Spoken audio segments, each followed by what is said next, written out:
palabra vuestra señal de partida, pájaro o espíritu maligno, le grité presuntuoso. Vuelve a la tempestad, a la ribera de la noche plutónica. No dejes pluma negra alguna, prenda de la mentira que profirió tu espíritu. Deja mi soledad intacta y abandona el busto del dintel de mi puerta. Aparta tu pico de mi corazón y tu figura del dintel de mi puerta. Y el cuervo dijo, nunca más. Y el cuervo nunca emprendió el vuelo. Aún sigue posado en el pálido busto de Palas, en el dintel de la puerta de mi cuarto. Y sus ojos tienen la apariencia de los de un demonio que está soñando. Y la luz de la lámpara que sobre él se derrama tiende en el suelo su sombra. Y mi alma, del fondo de esa sombra que flota sobre el suelo, no podrá liberarse. Nunca más. Estamos aquí en el Instituto La Cuarta Pared, donde venimos a realizar una entrevista a Antonio Raluy. Estamos aquí con Antonio Raluy, que nos va a hablar un poco acerca de su trabajo en lo que es el doblaje y un poquito de la dirección. Bueno, sabemos que te has destacado en la dirección de pues, lo que es el doblaje, pero ¿en qué momento de tu vida notaste que tenías actitudes necesarias en tu voz? Buena pregunta. Yo empecé como actor de teatro a los 8 años, hace ya muchos. Sin embargo, al doblaje, aunque siempre me llamó la atención, como a muchos, ¿no? Cuando ves la tele, ves el cine y de repente ves a otros actores hablando en español, y cuando te das cuenta que no es su idioma materno, su idioma natal, pues ¿qué es eso? ¿Cómo le hacen para ponerle esas voces, no? Bueno, el caso es que jamás pensé en el doblaje como una rama de la actuación, como una especialidad de la actuación, como algo a lo que yo me pudiera dedicar, a pesar de ser actor de teatro. Fue hasta que, estando sin trabajo, un día, tal cual llegó mi mamá y me dio el teléfono de una escuela de radio, que había oído en el radio, había oído acerca de esa escuela. Sí. Me dio el teléfono y dijo, habla, a ver, haz algo de tu vida, ¿no? Muchas veces novias, amigos, en fin, me habían dicho que les gustaba mi voz, en fin, que si pensaba ser locutor, cosa que jamás había pensado en ser locutor, como que eso era algo ajeno a lo que yo quería, ¿no? Okay. Yo soy actor y pues, yo me dedico al teatro. Sin embargo, en ese entonces, que te digo, no tenía trabajo, no tenía nada que hacer en ese momento, me llamó la atención y fui a darle una... No perdía nada, ¿no? Entonces fui a ver esa escuela. La entrevista que me hicieron para entrar fue pasar a una cabina y grabar algo, lo que se me ocurriera. Y entonces empecé, fue durante el Mundial de Estados Unidos 94. O sea, ya varios años atrás. Okay.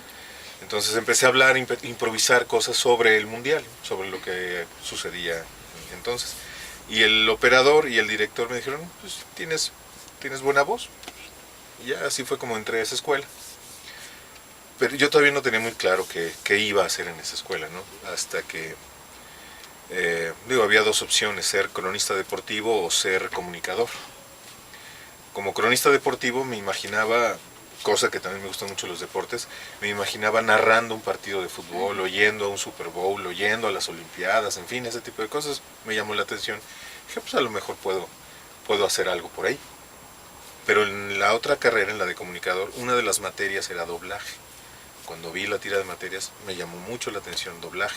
Había producción, guión, en fin, muchas otras cosas enfocados a la radio y a la televisión. Sin embargo, el doblaje, esa única materia me llamó mucho la atención.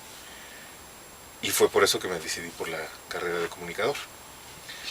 Y más en específico, cuando empecé a tener las clases de doblaje, definitivamente fue lo que me llamó la atención muchísimo.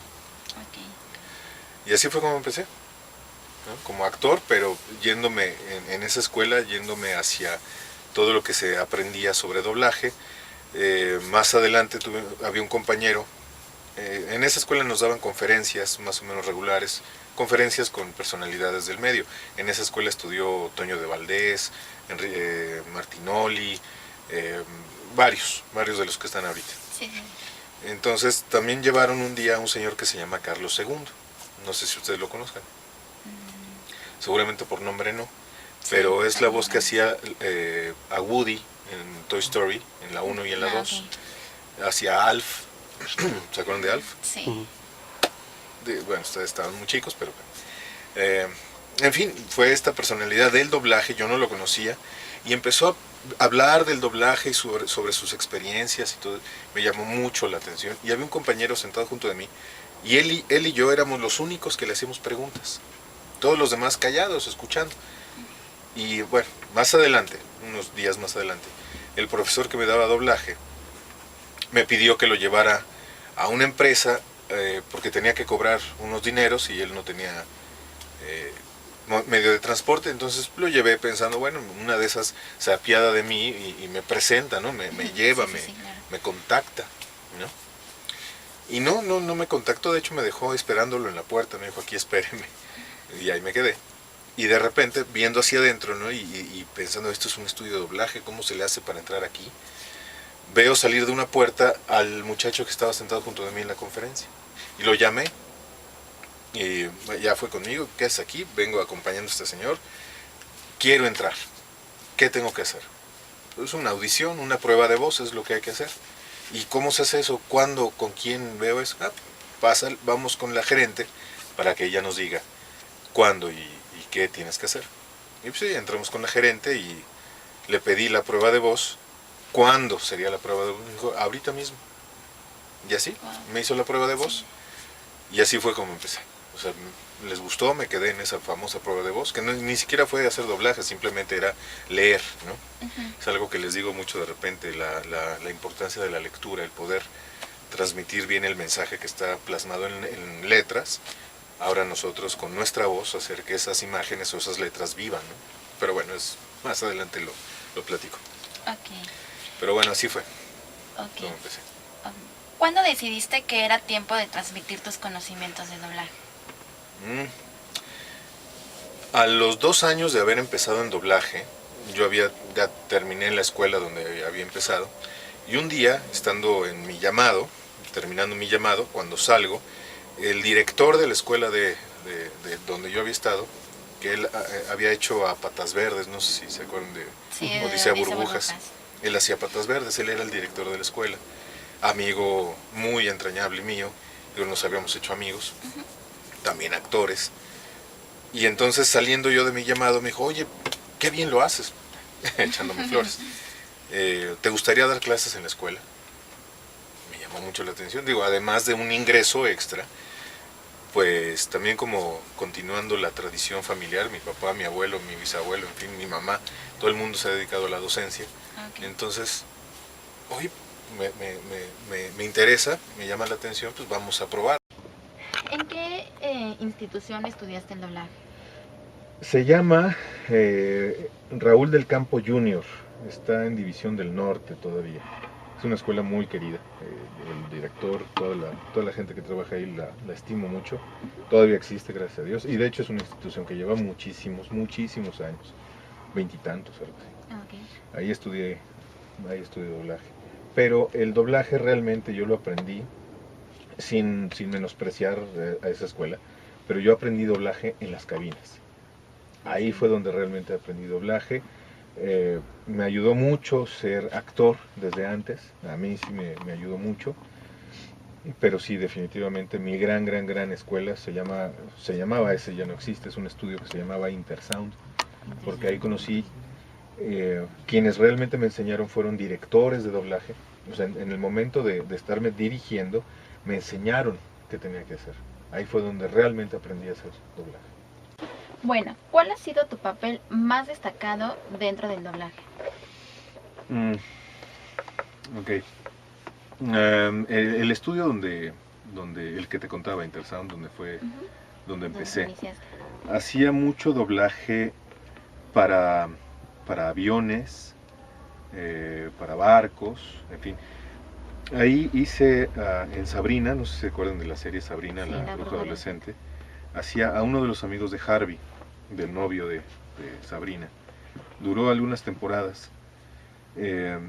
Hice muchos personajes pequeñitos, hice algunos estelares en películas no muy buenas, pero estelares al fin, digo. Pero como actor o como voz, pues mis participaciones más importantes, curiosamente, siempre han sido en documentales. Para Canal 11, unas 2 series de documentales, uno del cuerpo humano y otro de viajeros, de chavos que van a diferentes partes del mundo y enseñan sus costumbres, culturas, comida, en fin, todo esto. Y siempre como narrador, siendo la voz principal, ¿no? O sea, haciendo a la voz principal, y duraron varios temporadas estos documentales. Pero sobre todo mi papel más destacado en el mundo del doblaje, a mi modo de ver, es la dirección.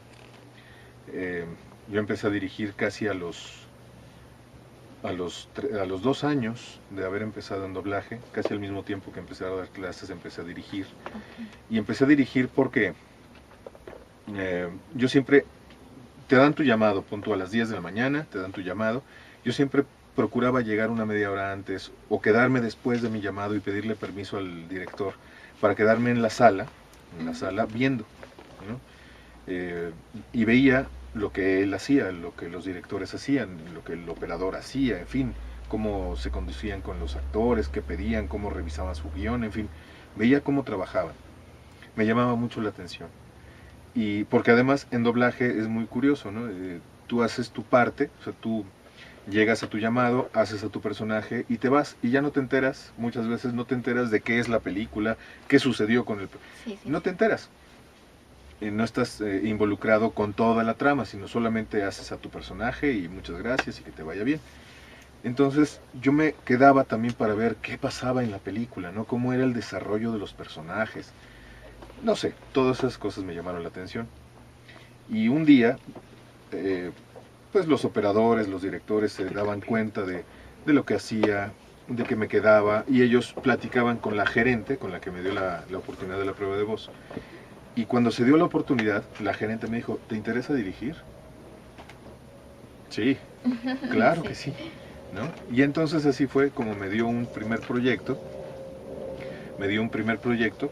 Y lo dirigí, ¿no? Muerto de miedo, muerto de nervios, sobre todo porque me tocó dirigir a personas muy reconocidas voces muy conocidas dentro del doblaje, ¿no? Y de repente tú estás aquí afuera como el capitán del barco, ¿no? Sí. Con gente muy experimentada, y es una gran responsabilidad, claro que gozosa, ¿no? O sea, claro que me estaba preparando para ello. Y me encantó sentir esa adrenalina, el tener la responsabilidad ya no solamente de un personaje, sino de todo el proyecto, de que te entregan en tus manos un proyecto y te dicen, entrégamelo en 2 o 3 días, y es tu responsabilidad, ¿no? Porque es un producto que va a ser transmitido en televisión, o que va a ser vendido en DVD, o sea, es una responsabilidad, pues. Y me encantó. Entonces, esa es, y ser profesor, que también es otra de mis pasiones, ¿no? Ser profesor y director, van muy de la mano, van muy pegaditos. Pero esos son, dentro del doblaje, pues el nicho donde yo me encontré, donde encontré mi pasión. Okay. Entonces es lo que más me gusta hacer. Y bueno, ¿cuál ha sido el que más has disfrutado? ¿De dirección? Sí. Híjole, muchas. Yo dirigí Frasier, una serie sobre, no sé si conocen Frasier, dirigí algunas temporadas de Frasier, 3 de ellas, fueron 11 en total, dirigí las 7, 8 y 9, completitas, fascinado. Sabrina, algunos capítulos de Sabrina, varios documentales y películas para HBO el año pasado aquí en esta escuela, que también fue un gran orgullo, porque pues HBO tampoco es un canal local, ¿no? Es un canal, pues se ve por lo menos en toda América, ¿no? Por lo menos. Y poder sacar adelante proyectos con alumnos de aquí, a mí me llenó de orgullo, ¿no? O sea, porque, claro, es un reconocimiento a tu propio trabajo y también al trabajo de tus alumnos. O sea, porque no solo tú, finalmente como profesor, pues tú sabes lo que hay que hacer y dices lo que hay que hacer, pero quien toma la decisión de hacerlo son los alumnos, finalmente, ¿no? Entonces, ver eso, que te hacen caso, ¿no? Que le echan ganas, que pueden sacar adelante un proyecto importante, yo creo que eso es como director, uno de mis grandes logros. Ok. Bueno, dentro de Iberoamérica, ¿cuál consideras que ha sido el mejor doblaje? Hay muy buenos doblajes, no solamente en México, porque también hay malos doblajes en México, pero la historia que tenemos de más de 70 años ha hecho que tengamos una fama muy bien ganada, porque en los inicios el doblaje se hacía con actores. No había tal especialidad del doblaje, cuando inició pues no había, obviamente, ¿no? Claro. Entonces se echó mano de actores ya hechos, que en ese entonces eran sobre todo actores de cine, la gran época del cine mexicano, de la famosa época de oro. Se echó mano de esa gente, y gente que también hacía teatro y que hacía radionovelas, que eran los grandes fuertes, los grandes entretenimientos que había en ese entonces. Entonces esa fama se fue apuntalando, vieron que la gente podía funcionar muy bien si tenían extracto teatral, y se mantuvo durante muchísimos años, muchísimos años. La cantidad de producción que hay ahora es mayor que antes. Hay más canales, hay más programas, hay un montón de cosas, ¿no?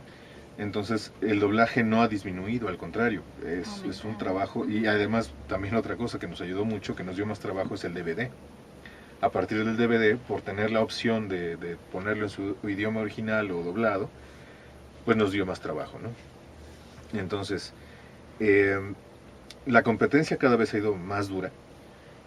Por acento, digo que sí tenemos un acento, finalmente simplemente ve a provincia, ¿no? Y van a notar que no eres de ahí.